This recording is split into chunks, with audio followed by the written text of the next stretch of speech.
अस्सलाम वालेकुम नाज़रीन, सियासत टीवी के प्राइम टाइम में आप सबका तहदील से इस्तकबाल है। मैं हूं फरजान अहमद। सबसे पहले पेश है प्राइम टाइम की हेडलाइंस। सुप्रीम कोर्ट ने बीआरएस की एमएलसी कविता की जमानत को किया मंजूर। दिल्ली एक्साइज पॉलिसी मामले में लगभग 5 महीने तिहाड़ जेल में गुजारे। बीआरएस रुकन काउंसिल कविता को जमानत मिलने के बाद इहाते सुप्रीम कोर्ट में देखा गया जश्न का माहौल। केटीआर से पार्टी के अरकान असेंबली और लीडरों ने गले लगाकर किया खुशी का इजहार। डिप्टी चीफ मिनिस्टर मल्लूभट्टी विक्रमार्क ने एलबी स्टेडियम में नेशनल स्पोर्ट्स डे के हवाले से मुनक़दा प्रोग्राम में की शिरकत। कहा, खेलकूद बेहतर जिस्मानी सेहत के लिए है ज़रूरी। तेलंगाना में अगले 5 दिनों तक बारिश के महकमे मौसमियात ने पेशकयासी की। बाज़ अजला के लिए जारी किया येलो अलर्ट। कांग्रेस और नेशनल कॉन्फ्रेंस मिलकर इंडिया इत्तेहाद को कामयाब करेंगे। नेशनल कॉन्फ्रेंस के लीडर फारूक अब्दुल्ला ने जम्मू कश्मीर असेंबली इलेक्शन पर दिया बयान। और गाजा में इसराइली फौज की वहशियाना बमबारी की वजह से 39 साला सहाफ़ी अली नायफ हसन शहीद।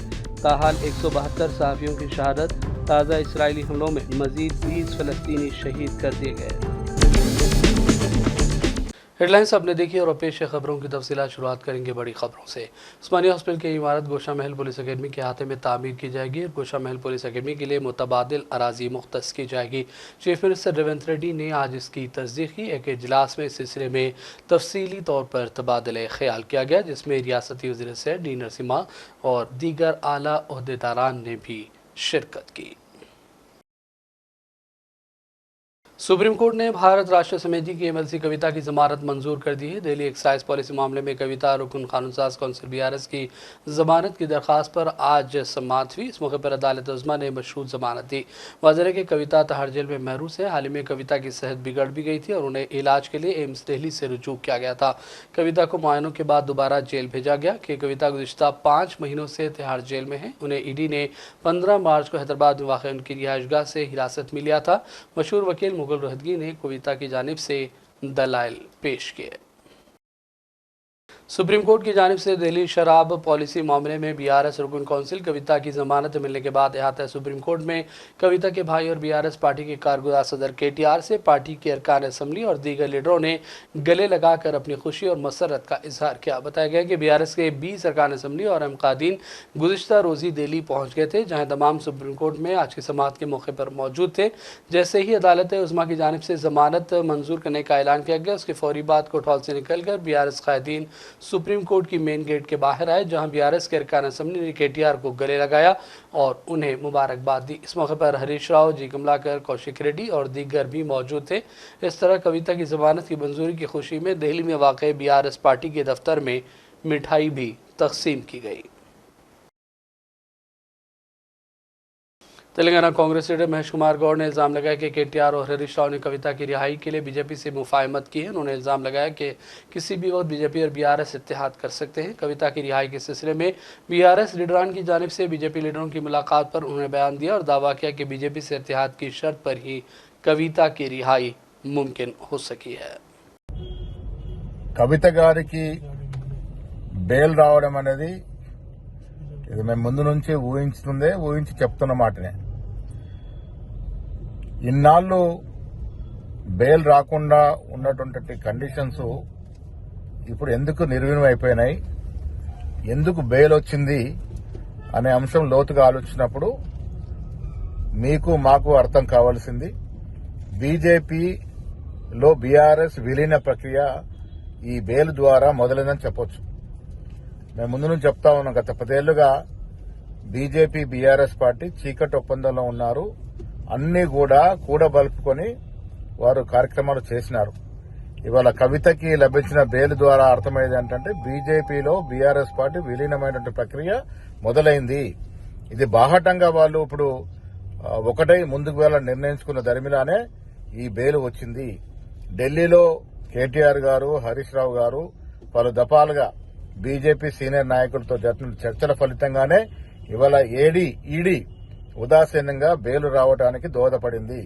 సో తెలంగాణ రాష్ట్ర ప్రజలు అర్థం చేసుకోవాల్సింది, ఈ రాష్ట్రంలో అధికారంలో కాంగ్రెస్ ప్రభుత్వానికి, రేవంత్ రెడ్డి గారి నాయకత్వానికి ఇబ్బందులు పెట్టడానికి బీజేపీ బీఆర్ఎస్ పార్టీ కూడగలుపుకొని ముందుకెళ్తున్న తరుణంలోనే ఇవాళ ఈ కవిత గారికి బెయిల్ అవడం జరిగింది. साबिक़ रियासती वज़ीर दाखिला महमूद अली ने कहा कि कविता की रिहाई इंसाफ की अलामत है। सियासी इंतकाम की खातिर कविता को जेल में बंद रखने का उन्होंने इल्ज़ाम भी लगाया और महमूद अली ने कविता की रिहाई पर मसरत और खुशी का इजहार किया। उसको आज बेल मिल गई है, ये हमें जबरदस्ती सताया गया है। ये सियासी इंतकाम है, हक हमेशा हक होता है और सुप्रीम कोर्ट से आज बेल मिली है, इसलिए सारे तेलंगाना में जश्न मनाया जा रहा है। यकीनन अब यहाँ से काफी लोगों में एक बहुत उदासी छाई हुई थी। हमारी बेकसूर बेटी को गैर जरूरी अदालत के कश्मकश में फंसा गया, जेल में बंद किया गया था, उसकी हम सख्त मजम्मत करते हैं और हमें यकीन है इंसाफ हमेशा हक पे होता है और हक पे हमें इंसाफ मिला है, उसके लिए हम खुशियां मना रहे हैं। बीआरएस लीडर डी श्रावण ने सुप्रीम कोर्ट से इजहार तशक्कुर करते हुए कहा कि अदालत उज़्मा की वजह से कविता को आज जमानत मिल सकी। उन्होंने इल्ज़ाम लगाया कि एक साजिश के तहत कविता को जेल में बंद रखा गया था। The charge sheet has been filed, complete investigation has been completed. Therefore, there is no reason that even 1 second she should be behind the bars. With this contention, the Supreme Court has granted the bail, and we wholeheartedly, humbly thank the Supreme Court of India. If somebody watches closely the entire observations, court proceedings, it would be very clear that it is a fabricated case. The court has questioned the conclusions made by the High Court that under Section 45 of the PMLA, on what basis that the court has come to a conclusion that just because she is a highly educated, just because she is an MLA, just because she is an MP, she does not deserve to get the bail. The conclusion that was made by the High Court has been quashed and then seriously condemned by the High Court. The second is that court also has made an observation that it is because based on the co-accused confession statements made by the co-accused, Kavita ji has been implicated in the case, which is a false thing. That is also the court has made an observation. We are not too sure whether these observations will be part of the ultimate interim judgment that has been that will be given by the Supreme Court. But certainly during the course of the entire proceedings, these observations have been made. One thing is very clear. Deputy chief minister Telangana बनूबट्टी विक्रमार्क ने LB stadium में national sports day के हवाले से मुनक़दा programme में शिरकत की। 29 अगस्त से खेलों के मुकाबले जारी रहेंगे। इस मौके पर मनोबट्टी ने कहा कि तेलंगाना में स्पोर्ट्स को नुमायां अहमियत दी जा रही है। जिस्मानी वर्जिश का एक बेहतरीन जरिया खेलकूद है और इसे एक मुनफरिद मुकाम हासिल है। ప్రభుత్వ పాఠశాలలో రెసిడెన్షియల్ పాఠశాలలో గతంలో కంపల్సరీ ఒక పీరియడ్ స్పోర్ట్స్ పీరియడ్ ఉండేది. ఈ మధ్యకాలం రాను అవి తగ్గిపోతూ వస్తూ పిల్లల దేహదారుఢ్యానికి కానీ మానసిక పరిపక్వతకు కానీ అవకాశం లేకుండా పోతా ఉంది. అందుకోసం చాలా స్పష్టతతో మేము భవిష్యత్తులో ప్రతి పాఠశాలలో అది గవర్నమెంట్ కానీ ప్రైవేట్ కానీ అన్నింటిలో కూడా తప్పనిసరిగా స్పోర్ట్స్ పీరియడ్ ఉండాలని చెప్పేసి స్పష్టంగా అమలు చేసేటట్టుగా కూడా ఒక నిర్ణయం తీసుకుంటున్నాం. ఈ తీసుకునేటువంటి నిర్ణయాల్లో భాగంగా అంతిమంగా ఒక స్పోర్ట్స్ యూనివర్సిటీ తయారై స్కూల్ నుంచి మొదలు పెడితే ఆ యూనివర్సిటీ వరకు వచ్చేవరకల్లా ప్రపంచంలో గోల్డ్ మెడల్స్ సాధించే స్థాయికి వచ్చేటువంటి క్రీడాకారులు ఈ రాష్ట్రం నుంచి ఎదగాలని ఎదుగుతారని ఆశిస్తూ మీ అందరికీ నేను మరొకసారి అభినందనలు తెలియజేసుకుంటూ సెలవు తీసుకుంటాను. జై హింద్. कांग्रेस लीडर और एडवोकेट अफसर यूसुफ जई की जानिब से शहजादाबाद के रविंद्र भारती ऑडिटोरियम में एमएलसी आमिर अली खान को आज ज़बरदस्त तहनीत पेश की गई। उन्होंने एमएलसी बनने पर मुबारकबाद दी गई। इस तकरीब में कांग्रेस लीडर महेश कुमार गौड़, हनुमंतराव, तारिक अनवर के अलावा दीगर कई कांग्रेस लीडरों ने शिरकत की। इस प्रोग्राम में तेलंगाना कांग्रेस कारकुनों की भी बड़ी तादाद मौजूद थी। हमारे नुमाइंदे फ़हीम अंसारी के मुताबिक आमिर अली खान, तारिक अनवर, हनुमंतराव और दीगर लीडरों ने इस तकरीब से खिताब भी किया। ये बात बिल्कुल सही है कि सियासत अखबार हम लोगों ने बहुत बच्चे जब हम लोग थे तब से नाम सुन रहे हैं और सियासत का जो इस मुल्क के तामीर में और ख़ास तौर पर आंध्र प्रदेश, तेलंगाना और जो हमारे दक्कन का जो हिस्सा है उसको संभालने में सियासत अखबार का बहुत बड़ा उनकी खिदमत और मैंने देखा है कि ये अखबार सही मानों में, जैसा हनुमंत राव जी ने कहा, कि एक सेकुलर, बेबाक, निडर अखबार की तरह से काम किया है। आज हमारी बदकिस्मती है, हालांकि हम सब इस बात को मानते हैं कि हमारी जमहूरियत का जो चौथा स्तंभ कहलाता है, यानी चौथा पिलर कहलाता है, वो अखबार है या मीडिया है, प्रेस है। लेकिन बदकिस्मती से आज हमारे मुल्क का जो मीडिया है वो ज्यादातर गोदी मीडिया बन चुका है, और इसलिए ऐसे वक्त में जब इस बात की कोशिश हो रही है अखबारों की तरफ से कि हम ज्यादा से ज्यादा हुकूमत की खुशामद करें,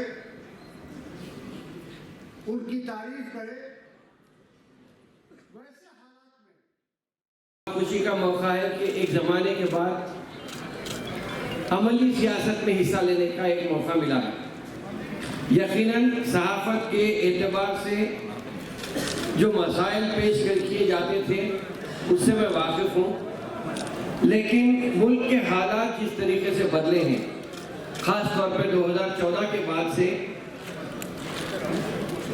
एक सियासी बाजीगर दिल्ली में आके बैठा और 30% के करीब लोगों को बेवकूफ़ बनाता हुआ चला गया। लेकिन 2014, 2019 और 2024 में एक मौका था। उमूमन ये कहा जाता है कि जिसकी हुकूमत तेलंगाना में आती है वही पार्टी की हुकूमत दिल्ली में भी आती है। तो एक उम्मीद थी कि 2024 में कांग्रेस की हुकूमत दिल्ली में आ जाएगी, लेकिन बहुत ही कम, या बल्कि मैं ये कहूँगा कि जो 5 करोड़ वोटों का जो उलटफेर हुआ है उसमें फिर से दोबारा एक बार इख्तिदार से कांग्रेस को यकीनन महरूम होना पड़ा। लेकिन मैं समझता हूँ कि 15 लाख का वादा जिस तरह झूठ था, या 12% का वादा जो तेलंगाना में झूठ था, इन सब पे से अब पर्दा उठाने का वक्त आ गया है। जब मुझे इस काउंसिल की निश्चित के लिए मुझे नामजद करने की बात आई थी, तो मैंने ये कहा कि मैं अक्सर ये सोचता था कि पॉलिसी बनाने के तौर पे या पॉलिसी बनाने के वक्त पे मैं एक हिस्सेदार बनना चाहता था। कभी अमली सियासत में आने की सोचा नहीं था, लेकिन मैं समझता हूँ कि बड़े फैसले जो होते हैं वो आसमानों में होते हैं।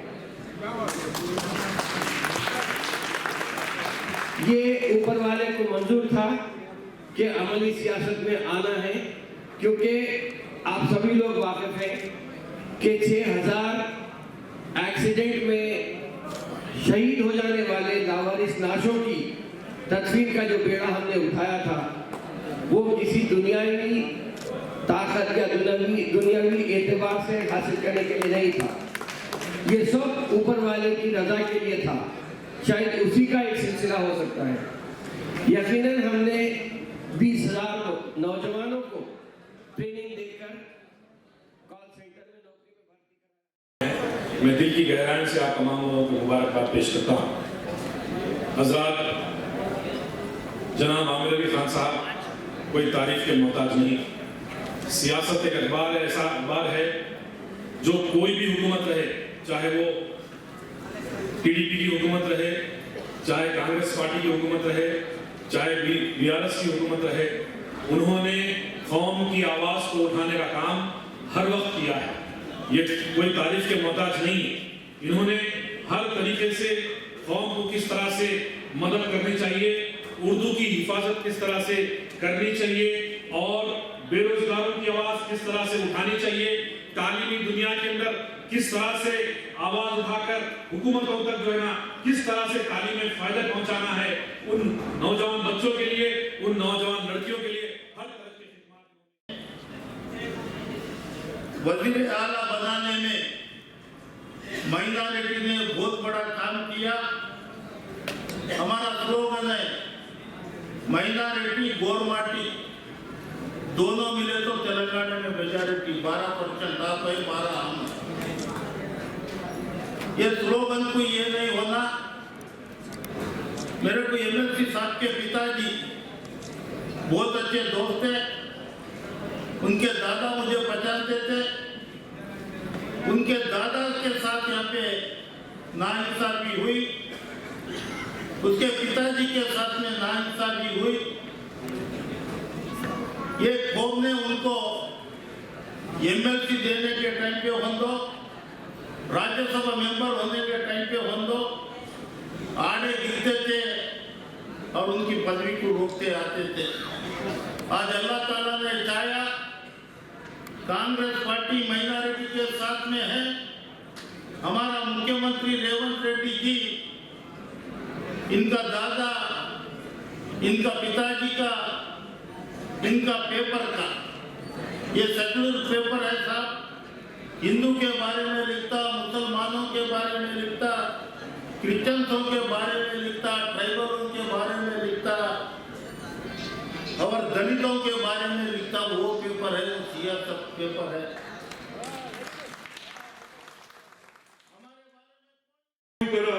सेल्फोन आ गया, हर नौकरी, हर खवातीन, नौजवान बच्चे आज अमेरिका में, दुबई में, लंदन में पढ़ने के अम्मा बाबा को भी पैसे भी जाए। ये नरेंद्र मोदी 2 करोड़ नौकरी बोला, 1 नौकरी भी नहीं दिया। राजीव गांधी बगल बोले, कितने लोग को आज नौकरी मिली। क्यों?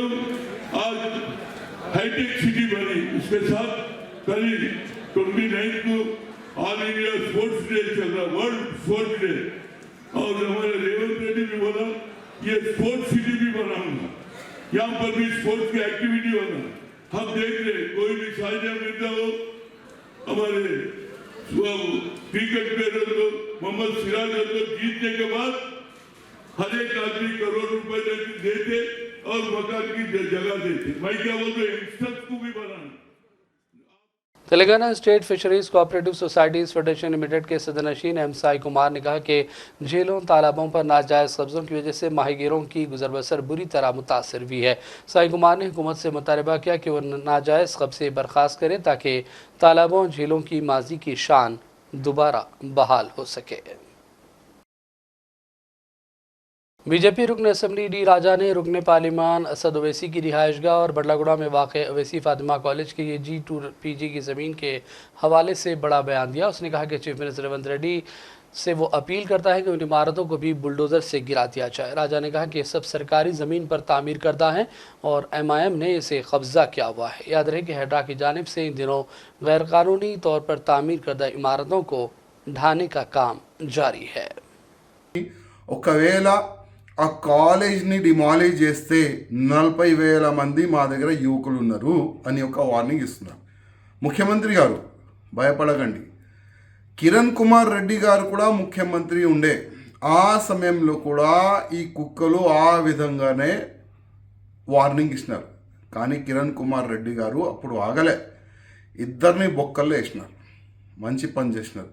ఇవాళ కిరణ్ కుమార్ రెడ్డి గారిది మంచి పేరుంది. ఇవాళ అదేవిధంగా మీరు కూడా ఒక సంకల్పం తీసుకున్నారు, ఎట్టి పరిస్థితుల్లో చెరువుకి కబ్జా చేసిన వాడికి నేను ఇవ్వను.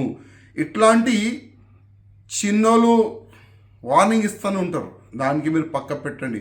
మీరు తీసుకున్న సంకల్పం పూర్తి చేయాలి.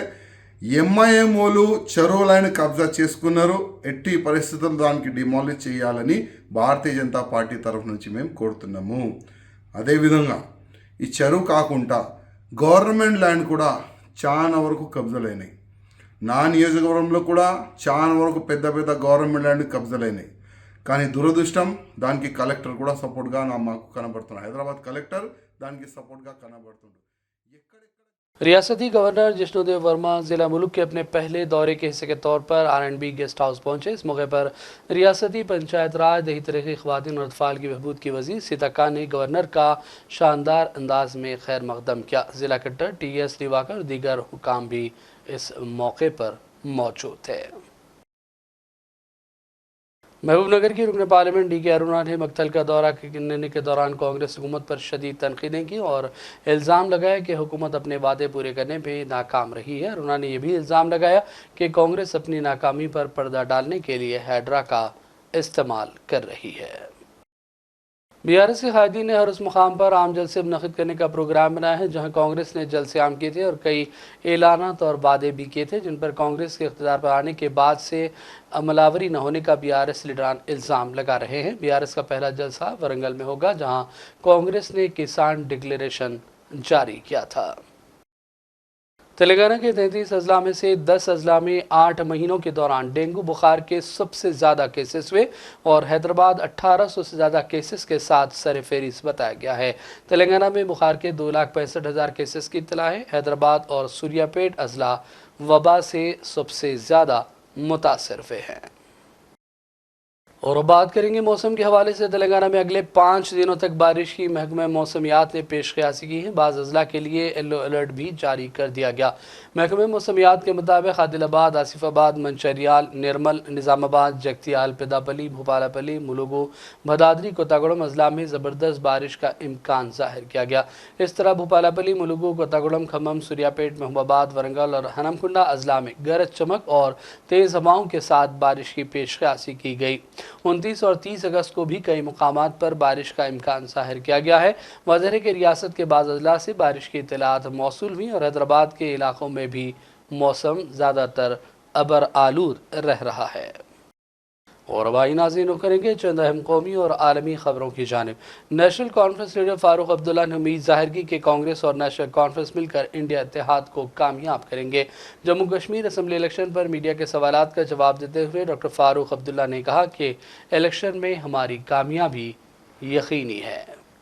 मैं समझता हूँ एनसी और कांग्रेस का बहुत अच्छा रहेगा और इंशाल्लाह कामयाबी अल्लाह देगा। सर जमात इस्लामी भी इलेक्शन में आ रही है सर, क्या हवाले से कहना है? क्या कहें?